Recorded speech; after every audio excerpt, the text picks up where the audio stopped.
Shalom, everyone. Welcome to Wednesday night. It's going to be a wonderful night because it's always Wednesday, because it's not Thursday and it's not Tuesday. So, welcome to you. Glad you came to visit with me. We're going to talk, well, we're going to talk a little bit about Zechariah, but I think I needed to give you some information and then I got carried away, kind of like some of my friends who write me long notes. I believe that Zechariah 12 to 14 speaks of our future, but the future is now. And I want you to remind you of the high point from chapter 12. For that, we need to look at Zechariah 12, and we need to look at the 10th verse, where it says, I will pour out upon the house of David and upon the inhabitants of Jerusalem a spirit of grace and of supplication. They will look towards me because of those who have been stabbed. They have stabbed, and they will mourn over him as one mourns over their only child, and be embittered over him like the embitterment over a deceased friend. You know, Hebrew is not English, and English is certainly not Hebrew. There are some words that have special meaning that we're going to talk about, but I want to have you understand that we obviously know me represents God, and they have stabbed. Well, they're mourning over one mourns over their only child. Only the word here is not for a singular child, but it is the concept of multiple as well as single. So we're not sure what he's really saying. But the understanding I have to give you tonight is the fact that we're not talking about Jesus Christ. We're not talking about the beginnings of what becomes a allegory that carries through. But I do want to say, all who have taught this 12th chapter and this verse have understood as looking at the battle of Gog and Magog. But was this story about a singular battle or war? Or war? Now, if we look closely at Ezekiel 38 and 39, we see that they're not describing the same events. Two separate events in Ezekiel. And now here in 12 to 14, we're looking at a third section. The rabbis understand that the wars of Gog and Magog are not a singular event, but three events. And when we talk about a war, we're not talking about simply a battle. We're talking about something over a period of time. Now, in Hebrew, Gog and Magog can actually be looked at as numbers. And so sometimes if you take the words apart, what you end up with is something quite different. So let's look at gematria for the word Gog. It's Gimel, Vav, Gimel. 3 plus 6 plus 3, total 12. Then Vav is a singular letter. That's a 6. And again, Magog is 40, Gimel is 4, or Gimel is 3, and Gimel is 3. Now, when you add them all up, you end up with 40. That's the sum of the nations that are found in Genesis chapter 10. So when they talk about the battles of Gog and Magog, they're really talking about, well, they're talking about a world coming against Israel. That's the focus of what's going on. Now, well, the three events, the three stories that make up the War of Gog and Magog are really going to cover several years, almost like the 100 Years' War, which was fought between France and England back in 1300s and 1400s. We have been a part of several wars, like the Revolutionary or the Civil War or the World War I or World War II, to name a few. What I find interesting is that the Jewish scholars have pictured World War I and II as being two parts of the Battle of Gog and Magog, leaving only a third part, which is the part that we're reading about here in Zechariah. I believe we're not in the midst of this third leg. Well, actually, we are. Actually, the battle is going to go on for quite a while, but the end of it, according to the Vilna Gaon, will be about, well, it'll take 12 minutes.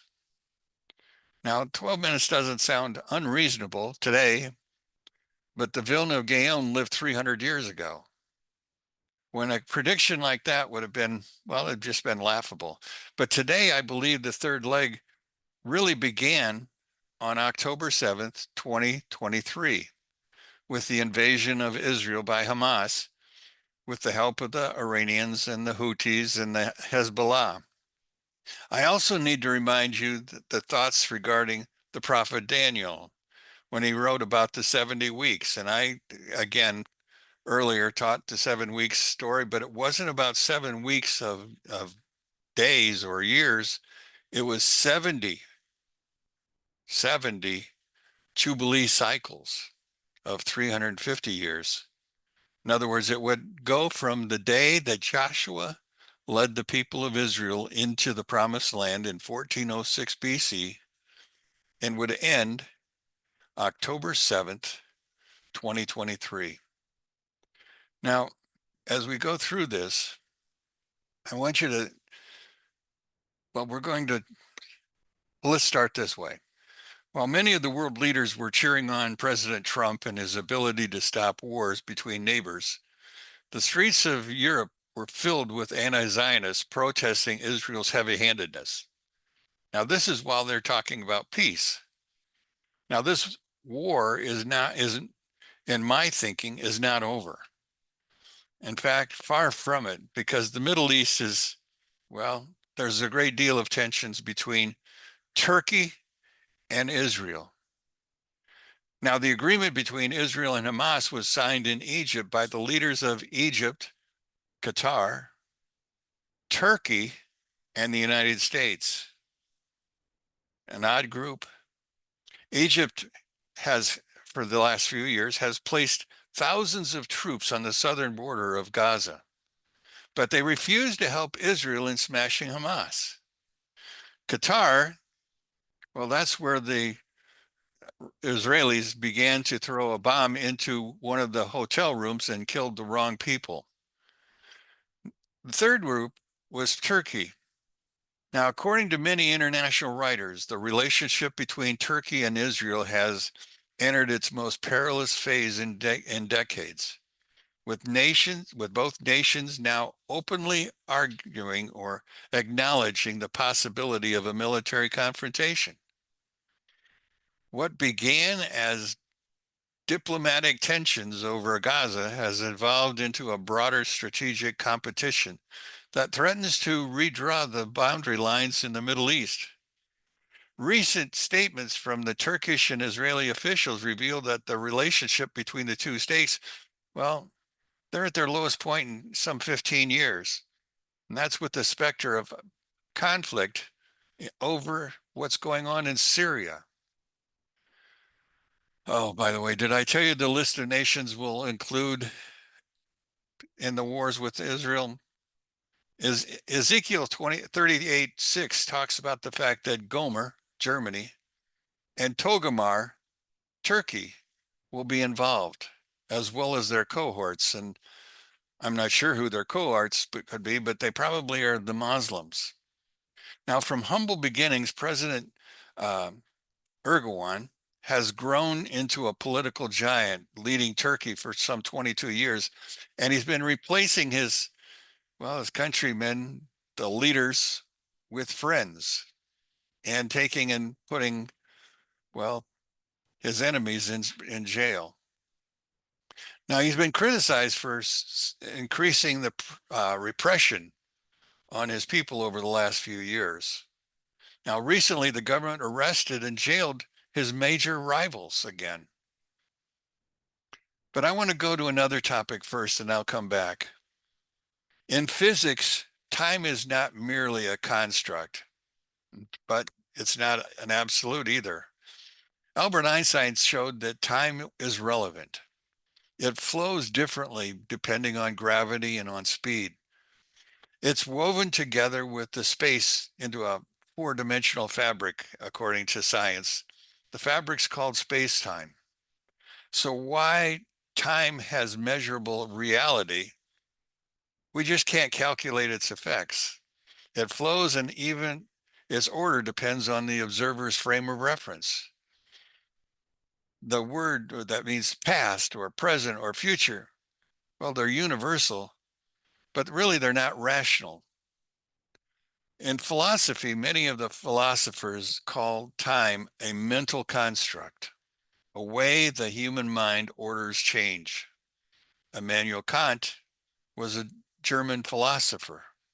He's born in Germany, and he considered one of the central thinkers on the Age of Enlightenment.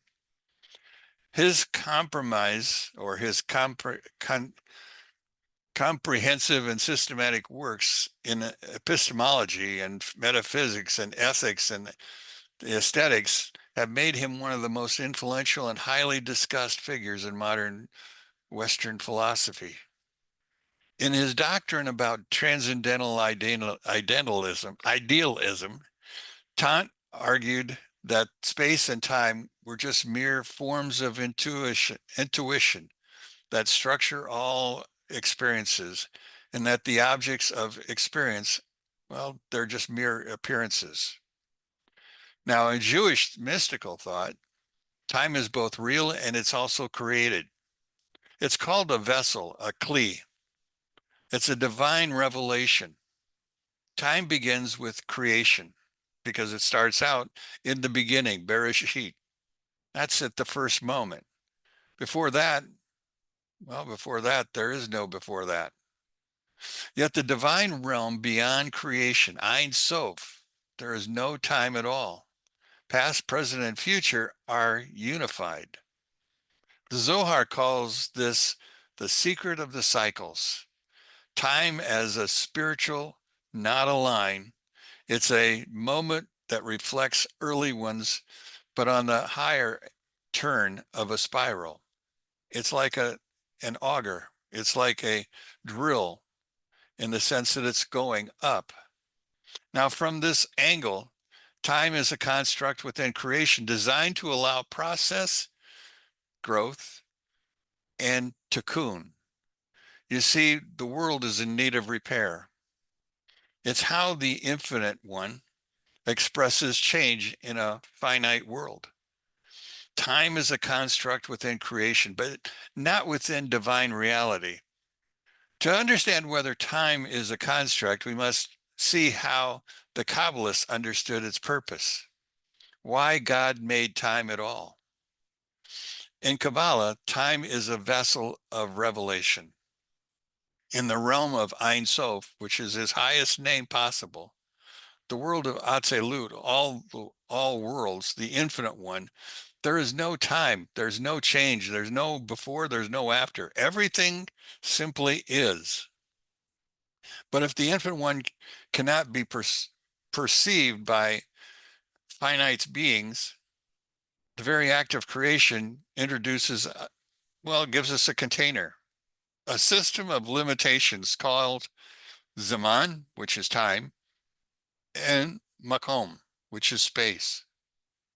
Time is how divine light unfolds step by step. It's like light passing through the colored glass. Each moment reflects the infinite in a slightly different way, so creation can receive it gradually. Now, in Kabbalah, time is, again, cyclical. It's not linear. And it's not a flat circle, it spirals.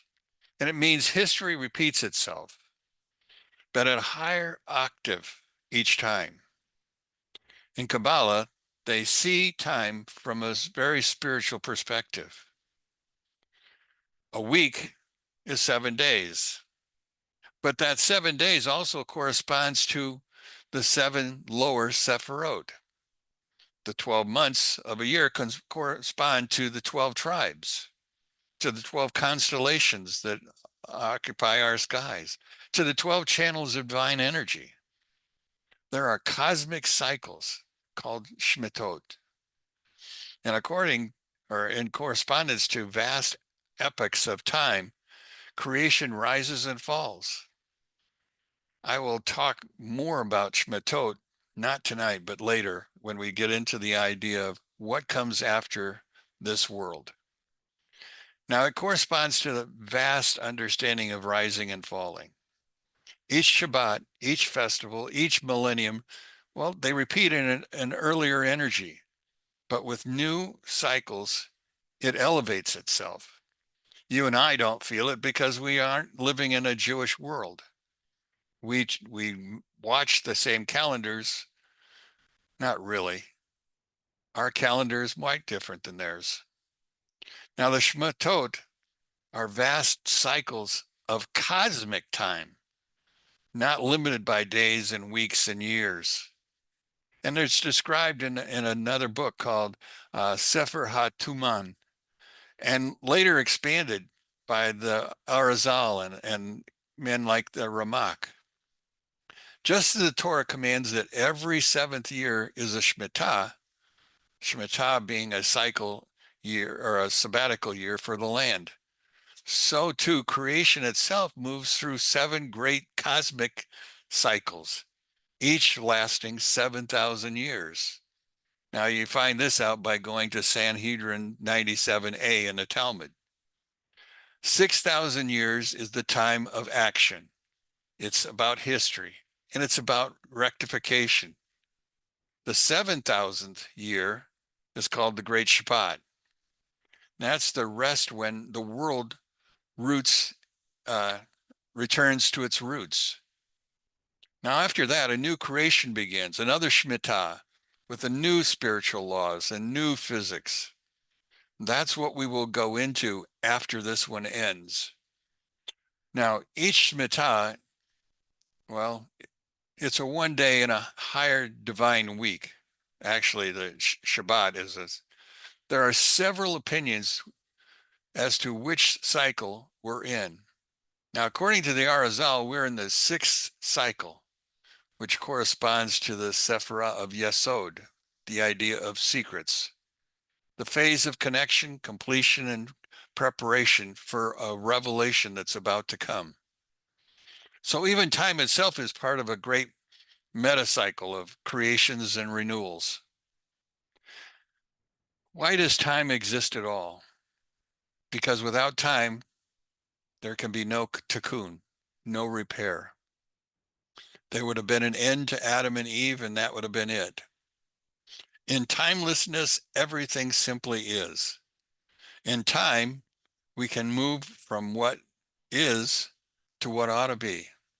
Time gives creation the opportunity to become conscious, to choose, and to elevate what was broken. Now, when the tikkun is complete, time will time will fold back into an eternity. Again, the word fold back is something I'm going to have to explain later. As it was before creation. So everything returns in some sense. Now, this is what the prophet Isaiah hinted at when he said, "The former things shall not be remembered, nor come to mind.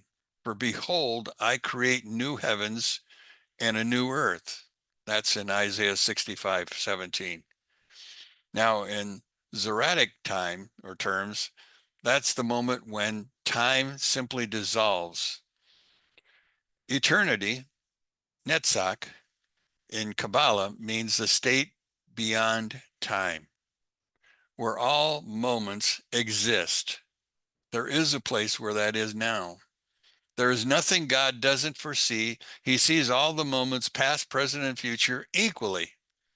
Now, from that perspective, your birth, all the choices you've made in this life, and the end of the world are seen by the Creator all simultaneously. Not only yours, but all of us. Creation unfolds in sequence only from our vantage point. That's within the construct of time. Now, this week on a Jewish calendar, they are studying the parsha called Noach. I want to show you how God sees time. One of the great mysteries of biblical time, which the sages and the mystics understood not merely as an arithmetic problem, but as a spiritual dimensionality. I want us to look carefully at Noah's life through both the literal, which we call Peshat, or they call Peshat, and the Sod, the mystical lens.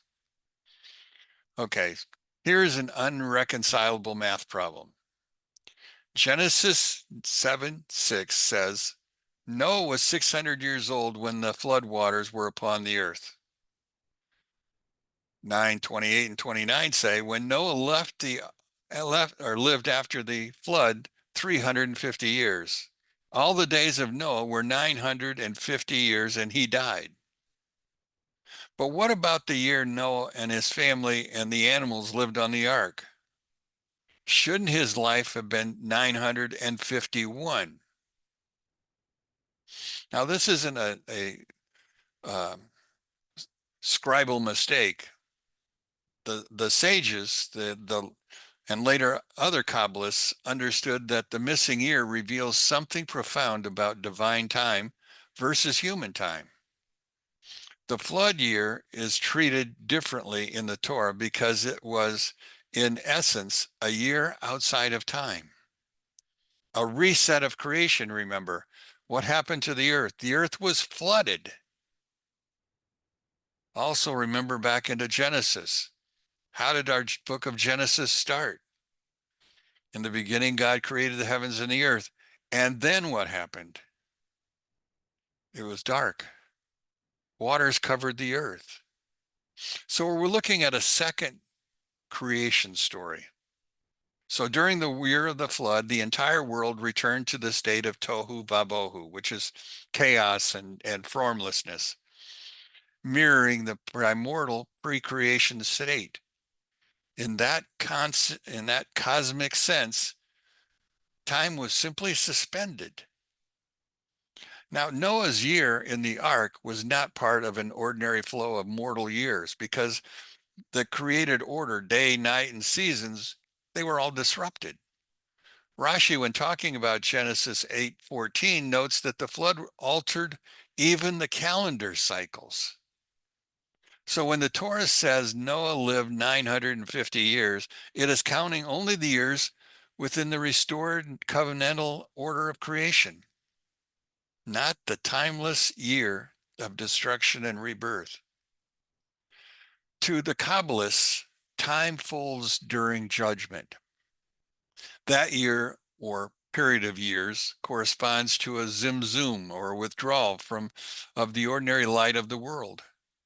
The flood in this case and the wars of Gog and Magog are part of this cosmic constriction. The world re-entered the womb of chaos only to be born again purified. Now we know that after the conclusion of that battle, creation will go through a change in time. It will start again renewed. Now in the Zohar, in the first book, 67b, the flood year is compared to a year of sleep or concealment. Time passes in concealment. It's not alive time, it's folded time. It's the present in a potential, but not in the actual manifestation of something that's sequential. Now, therefore, Noah's 950 years represent his years of active participation in creation, while the one lost year corresponds to the year of divine concealment, when the world was under the waters and existence was suspended. Now, from Noah's event, we know that time is not absolute, at least not to God. It is not the simple counting of or rotation of the sun and the moon. It's the flow of divine vitality through creation. When the flow is interrupted, as it was during the flood, time itself ceases to function as time. Thus, in God's view, time exists only when the world receives his light. When the connection is broken, time collapses. Or more precisely, it pauses. Noah therefore lived through the timeless interval, much as Israel later would experience the suspension of the natural order when they were at Sinai, or as the prophets experienced their timelessness when they were experiencing their visions. The number 50 in Kabbalah represents the 50th gate of understanding, called Binah, the transcendent boundary of human comprehension. So thus, 950, Noah's full measure of earthly life, short of 1 year that touches the 50th gate. The threshold is of eternity. In this case, there's a missing year, and it belongs to that gate. Beyond counting, beyond the world of seven, and beyond any natural order. So why was the flood year not counted? God was resetting creation. And during that year of the flood, the entire world returned to a state of tohu vabohu, mirroring the primordial creation we found in Genesis 1-2. In that cosmic sense, time itself was suspended. Thus, Noah's year in the ark was not part of the ordinary flow of mortal years, because the created order, the day-night seasons, they were disrupted. Rashi would go on to tell us that the calendar, well, it was altered also. So when Torah says Noah lived 950 years, it's counting only the years within the restored covenantal order of creation, not the year of timeless destruction and rebirth.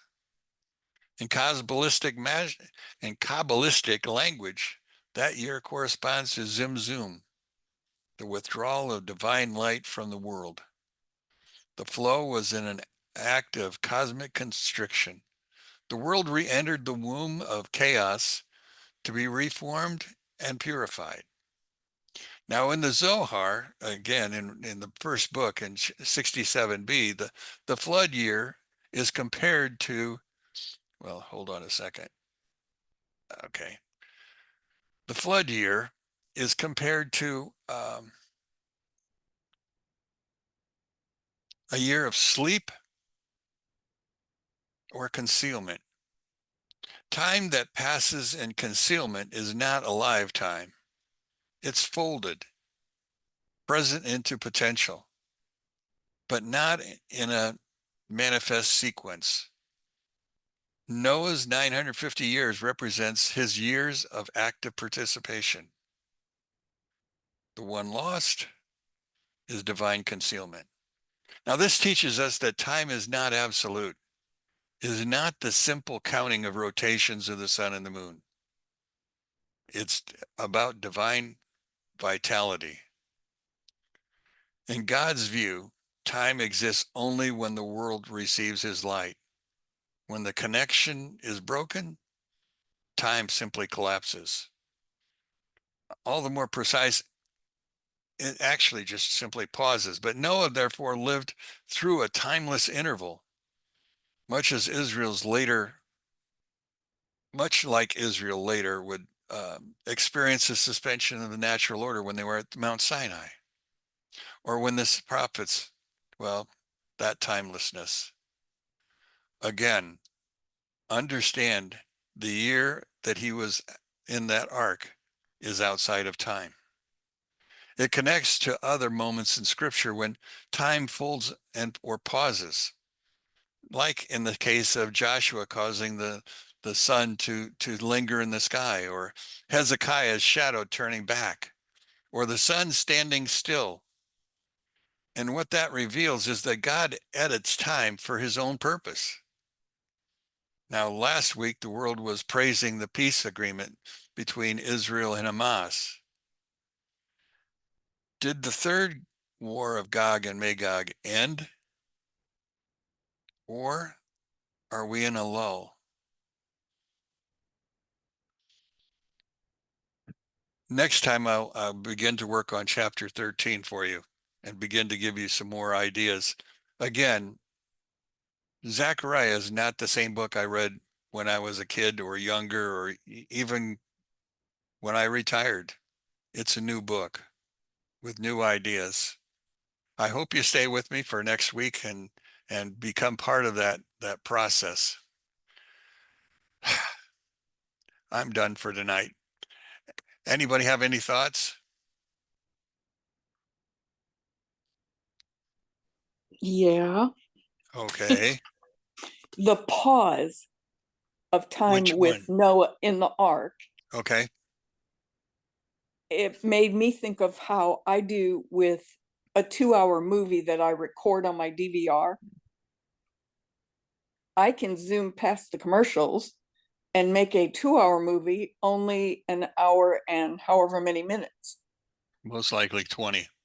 Yeah, yeah, hard telling. I know I don't want commercials, but it's still it's still not a great comparison, but it was a way that I could think of it in my time zone.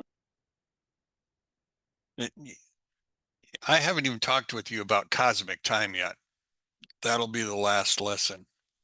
Cosmic time is something that we don't, as a Christian, we assume that after the war of Gog and Magog, we're going to go through 1,000 years, and after that, we're not done.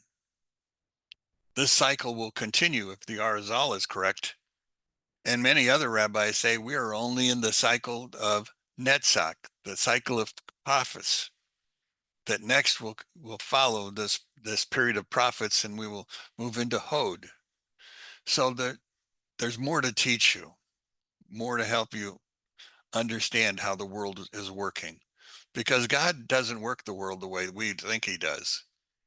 If he did, we'd have been over with this a long time ago, but it's not true. It just goes on.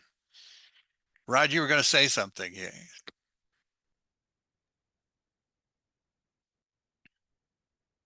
You forgot to put your headset on or something. Can't hear you. It would help to turn the microphone on. Oh, that would help too. Yeah. No, I was just saying, once again, an excellent class. And I like the fact that you're reviving Zechariah with new evidence and new information, and it just makes it come alive again. It's really good. I really appreciate that. Well, A we're going to lot go of back people are to quoting from Zechariah right now anyway. no, but Zechariah, we haven't even gone back to put it back to the case of Adam and Eve. Right. I'm going to take it all the way back there for the next 2 chapters. Wow. So it'll be quite different. That's just to keep Nathaniel from talking too much. He just, Yeah, he does gab on yeah, even through the class. yeah. So anyway, I do have a question on with the flood with the year 1656. So if you saw the text on the gematria of both Torah, being 611 and Tehillim being 1045, both adding up to 1656, what your thoughts are on why Torah and Tehillim would equal the year of the flood? I mean, I was kind of puzzled by that. I mean, I wasn't surprised per se, but just seems to be something there that why would those two, well, if you know, you'd have been with us Sunday, Mary could explain this to you because we studied Genesis 1:1 and pi. You see, pi is the number that starts Genesis. I'll send you my 10 pages of notes and let you read through them, and you find out all the numbers, how they all fit together, because it's fascinating Oh how boy, you're going to give Nathaniel more numbers. he needs them. I mean, he's only given me 12 pages of numbers and words. I want him to talk to me and walk me through it because after a while it's mind-boggling. So Mary can Truly. attest to the fact that I did okay with pi. Thank you, Well, Mary, good. for We'll have to go back and read it. yeah. I will. I'm sure I sent it to you. I don't. Yeah, I'm pretty sure. I'm not. I'll check, but I'm sure you did. Okay. It's fascinating, and there's so much. The whole book of the Bible is nothing but a math problem. It is. It All really is. all everything is about numbers, and It is. I it's can't interesting imagine. that it's interesting that computer coding, it all kind of meshes with that. And then also the movie Matrix also kind of, seems to be like a offshoot of that concept. But yeah, it's interesting that, I mean, to me, in the Christian world, that seems to be more like, superstition or something. I mean, but I mean, to me, it's, points that, there's a fundamental, process, divine process and structure and everything, far beyond what often we, realize. Yeah. Well, and again, God made this thing so that it was on multiple levels. So you can read the simple stories, Mhm. or you can go after the meat. And for recently, I've been digging for the meat, and it's not easy. I mean, you know that. You've gone through digging through the book. And again, every Sunday when I go through, I'm trying to find something new. Some of these people have been with me for a couple weeks, more like 25 years, but when you keep trying to come up with something new, you either do a song and dance, juggle balls, or you find something deeper and richer in the text. And lately, the Lord's been giving me good, rich literature. So I've been spending a lot of time digging through it. But we're going through that. The stuff I shared on tonight on Noah is only part of what I'm going to share on Sunday morning. Sunday morning is going to be full of the same kind of thing, the understandings. So it's kind of crazy. So anybody else? Peggy left the room. So, oh no, she just bent over. Hey, Never Steve, mind. Yes, I am. Go um, for it. if the Lord was trying to make a total reset with the Yes. flood, Yes. why did he allow Og to come and stick around? I mean, he was getting rid of the evil and the giants and the sacrificing and the mixing of DNAs and all that stuff. Have you run into a reason for that? Yes. Do you Do you want to see me smirking share? at you? Do you want to share? Not now. Rats. I just like to smirk. I got one over on you. So now if Just I don't was, add more numbers. Oh, that's what it give takes. only give that to Nathaniel, okay? All right. Nathaniel can take it. The rest of you people can't. Okay, I can get We're it. wimps. Yes, you are. Not all of us. I kind of like numbers. Not on the par with Nathaniel. Yeah. In And fact, not all on the par with. I thought you guys were the ones that asked me to do some more number stuff. Yeah, I probably did. Yeah, somebody did because I wrote it in my notes and I had it there for some reason. But anyway, Could have been Donna too. Donna likes numbers. no, she doesn't ask for that because I beat her up. Tell her don't just shut up and sit there. So, but anyway, anybody good thoughts?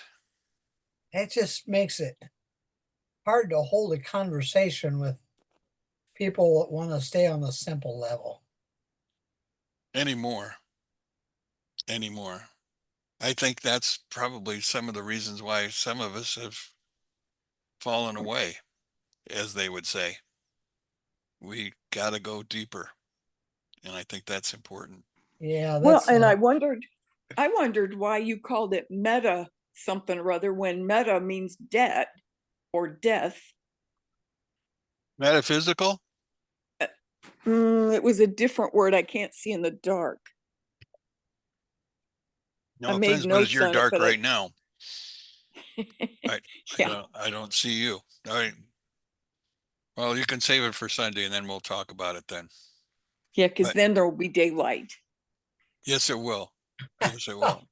Although it's coming later and later because I'm finding myself getting up at 6 o'clock in the morning and I don't see the sun for another hour down Yeah. here. So anyway, life is good. I appreciate you guys all coming to visit with me. Again, like I say, next week we'll go back to chapter 13, I believe.